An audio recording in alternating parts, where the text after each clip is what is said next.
ಮೆಂತೆ ಗಂಜಿ ಇವತ್ತಿನ ರೆಸಿಪಿ.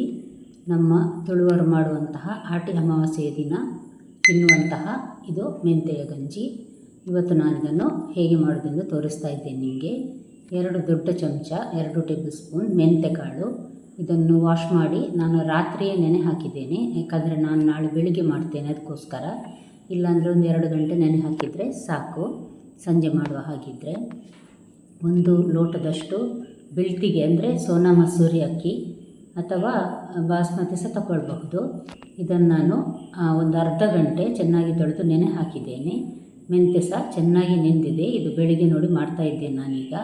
1 ದೊಡ್ಡ ತೆಂಗಿನಕಾಯಿ ಅದರ ಅರ್ಧ ಭಾಗವನ್ನು ನೋಡಿ ಇದನ್ನು ತುರಿತಾ ಇದ್ದೇನೆ.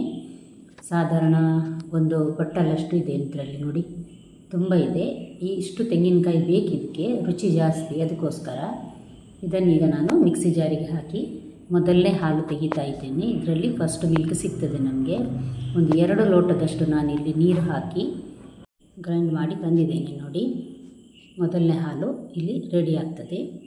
ಈ ರೀತಿ ನಾನು ಸ್ಟ್ರೈನರಲ್ಲಿ ಸೋಸಿ ಮೊದಲನೇ ಹಾಲನ್ನು ನಾನು ಸಪ್ರೇಟಾಗಿ ತೆಗೆದು ಇಡ್ತೇನೆ ನಾನು. ಇದು ನಮಗೆ ಕೊನೆಗೆ ಹಾಕಲಿಕ್ಕಿದೆ. ನಂತರ 2ನೇ ಮತ್ತು 3ನೇ ಹಾಲನ್ನು ಉಪಯೋಗಿಸಿ ನಾವು ಅನ್ನ ಬೇಯಿಸ್ತಾ ಇದ್ದೇನೆ ಮೆಂತೆ ಹಾಕಿ.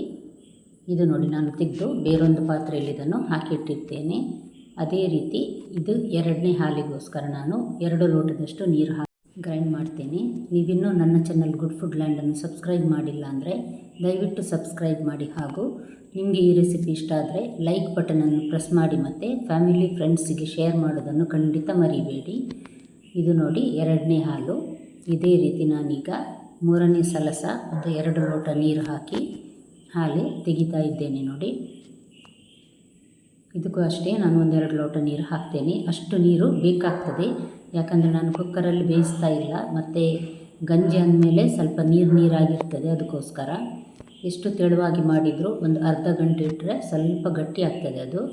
ಹಾಗಾಗಿ ಇದರಲ್ಲಿ ನೋಡಿ 2ನೇ ಮತ್ತು 3ನೇ ಹಾಲು ಇದೆ, ನಾನು ತೆಗೆದು ರೆಡಿ ಮಾಡಿದ್ದೇನೆ. ಈಗ ನಾವು ನೆನೆ ಹಾಕಿದ ಅಕ್ಕಿಯನ್ನು ಹಾಕಿ ಇದನ್ನು ಬೇಯಿಸಬೇಕು.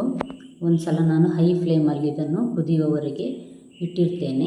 ನಂತರ ಸ್ವಲ್ಪ ಲೋ ಫ್ಲೇಮಲ್ಲಿಟ್ಟು ಬೇಯಿಸ್ಬೋದು. ಈಗ ನೆನೆ ಹಾಕಿದಂತಹ ಮೆಂತೆಕಾಳು ನೀರು ಸಮೇತ ನಾನು ಹಾಕ್ತಾ ಇದ್ದೇನೆ ನೋಡಿ. ನೀರನ್ನು ಚೆಲ್ತಾ ಇಲ್ಲ ನಾನು. ಒಳ್ಳೆ ಪರಿಮಳ ಮತ್ತು ಟೇಸ್ಟ್ ಚೆನ್ನಾಗಿರ್ತದೆ. ನಾವು ಈಗ ಮಳೆಗಾಲದಲ್ಲಿ ಹೆಚ್ಚಾಗಿ ಇದನ್ನು ಮನೆಯಲ್ಲೆಲ್ಲ ಮಾಡ್ತಾರೆ, ತಂಪು ಅಂತ ಹೇಳಿ.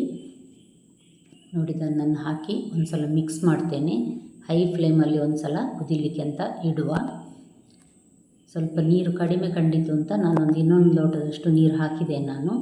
ಅಂದರೆ ಟೋಟಲ್ ಈಗ ನಾನು 5 ಲೋಟದಷ್ಟು ನೀರು ಹಾಕಿದ್ದೇನೆ ಇದಕ್ಕೆ. ನೋಡಿ ಈಗ ಚೆನ್ನಾಗಿ ಕುದೀತಾ ಉಂಟು ಹೈ ಫ್ಲೇಮಲ್ಲಿಟ್ಟು. ಈಗ ನಾನಿದನ್ನು ಲೋ ಟು ಮೀಡಿಯಮ್ ಹೀಟಲ್ಲಿ ಸ್ವಲ್ಪ ಅದರ ಮುಚ್ಚಳವನ್ನು ಸೈಡಲ್ಲಿಟ್ಟು ಬೇಯಿಸ್ತಾ ಇದ್ದೇನೆ. ಯಾಕಂದರೆ ಇಲ್ಲಾಂದರೆ ಹಾಲು ಹೊರಗೆ ಉಕ್ಕಿ ಬರ್ತದೆ. ಉಕ್ಕಿ ಬರಬಾರ್ದು ಅಂತಿದ್ದರೆ ಈ ರೀತಿ ಸ್ವಲ್ಪ ಸೈಡಲ್ಲಿಟ್ಟು ಬೇಯಿಸಬೇಕು. ಈಗ ನೋಡಿ ಬೇಯ್ತಾ ಬಂತು. ಈಗ ನಾನು ಇದಕ್ಕೆ ಒಂದು ಸಣ್ಣ ಟೀ ಸ್ಪೂನ್ನಷ್ಟು ಉಪ್ಪು ಹಾಕ್ತಾ ಇದ್ದೇನೆ. ಜಾಸ್ತಿ ಉಪ್ಪಾದರೂ ಸಹ ಚೆನ್ನಾಗಿರೋದಿಲ್ಲ, ಅದಕ್ಕೋಸ್ಕರ. ಈಗ ಪುನಃ 1 ಕುದಿ ಬೇಯಿಸಿದರೆ ನೋಡಿ ಚೆನ್ನಾಗಿ ಬೆಂದಿದೆ. ಇದು ಬೇಯಿಸಿದರೆ ರೆಡಿ ಆಗ್ತದೆ. ಈಗ ನಾನಿದು ಚೆನ್ನಾಗಿ ಬೆಂದಿದೆ. ಗ್ಯಾಸನ್ನು ಆಫ್ ಮಾಡ್ತಾ ಇದ್ದೇನೆ ನೋಡಿ, ನಿಮಗೆ ತೋರಿಸ್ತಾ ಇದ್ದೇನೆ. ಚೆನ್ನಾಗಿ ಬೆಂದಿದೆ ಇದು. ಮೆಂತೆಕಾಳು ಸಹ ಅಷ್ಟೇ ಚೆನ್ನಾಗಿ ಬೆಂದಿದೆ. ಇದನ್ನೀಗ ನಾನು ಗ್ಯಾಸ್ ಆಫ್ ಮಾಡ್ತೇನೆ ಮೊದಲು. ನಂತರ ಇದಕ್ಕೆ ಕೊನೆಗೆ ನಾವು ಫಸ್ಟ್ ತೆಗೆದ ದಪ್ಪ ತೆಂಗಿನ ಹಾಲು ಇದೆ ನೋಡಿ, ಅದನ್ನು ಹಾಕಿ ಒಂದು ಸಲ ಚೆನ್ನಾಗಿ ಮಿಕ್ಸ್ ಮಾಡಿ ಮುಚ್ಚಳ ಮುಚ್ಚಿ ಒಂದು 1/4 ಗಂಟೆ ಇಟ್ಟು ನಂತರ ತಿನ್ನಬಹುದು. ಅಷ್ಟೊತ್ತಿಗೆ ದಪ್ಪ ಹಾಲು ಸಹ ಚೆನ್ನಾಗಿ ಎಳೆದಿರ್ತದೆ. ಮೊದಲೇ ಹಾಕಿದರೆ ಒಡೆಯುವ ಚಾನ್ಸಸ್ ಇರ್ತದೆ ಹಾಲು, ಅದಕ್ಕೋಸ್ಕರ ಕೊನೆ ಹಾಲು ಹಾಕಿದ್ದೇನೆ. ಇದಕ್ಕೆ 1 ಚಮಚ ತುಪ್ಪ ಹಾಕಿ ಅಥವಾ ಬೆಲ್ಲ ಹಾಕಿ ತಿನ್ನಬಹುದು. ನಾಳೆ ಇನ್ನೊಂದು ಹೊಸ ರೆಸಿಪಿಯೊಂದಿಗೆ ನಿಮ್ಮನ್ನು ಮತ್ತೆ ಭೇಟಿಯಾಗ್ತೇನೆ. ನಿಮ್ಮ ಮನೆಯಲ್ಲೊಂದು ಸಲ ಟ್ರೈ ಮಾಡಿ ನೋಡಿ ಫ್ರೆಂಡ್ಸ್. ನೋಡಿದ ಎಲ್ಲ ವೀಕ್ಷಕರಿಗೆ ಧನ್ಯವಾದ.